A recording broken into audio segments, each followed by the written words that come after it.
DNA replication and PCR இதோட difference சொல்லுங்க அப்படின்னு கேட்டாங்க. இந்த டிஎன்ஏ ரெப்ளிகேஷன் அண்ட் பிசிஆர் இந்த ரெண்டுமே என்ன அப்படின்னு பார்த்தீங்கன்னா டிஎன்ஏவை காப்பி எடுக்கிறது தான். ஓகேவா? இது வந்து பிசிஆர் ஃபுல் ஃபார்ம் வந்து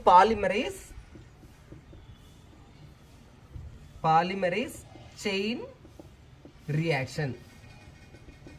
ஓகேவா? டிஎன்ஏ ரெப்ளிகேஷன்ல நம்மளுக்கு என்ன ஆகும் அப்படின்னா இது ஒரு டிஎன்ஏவா, இந்த டிஎன்ஏ எப்படி காப்பி ஆகும் அப்படின்னு பார்த்தீங்கன்னா இது வந்து மதர் டிஎன்ஏ. ஓகேவா? இதுல வந்து 2 டிஎன்ஏ தான் நம்மளால ரிசல்ட் எடுக்க முடியும். சரியா? அதாவது டிஎன்ஏ ரெப்ளிகேஷன் வந்து ஒரு நேச்சுரல் ப்ராசஸ். இதுல வந்து என்ன ஆகும் அப்படின்னு பார்த்தீங்கன்னா மதர் டிஎன்ஏ என்ன பண்ணும், டிஎன்ஏவை ரெப்ளிகேட் பண்ணும். எத்தனையா? 2 மட்டும் தான் காப்பி எடுக்க முடியும். சரியா?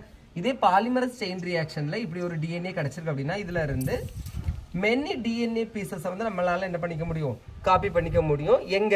லெபார்டரியில. ஓகேவா? இது லெபார்டரியில, இது நம்மளோட உடம்புல. ஓகேவா?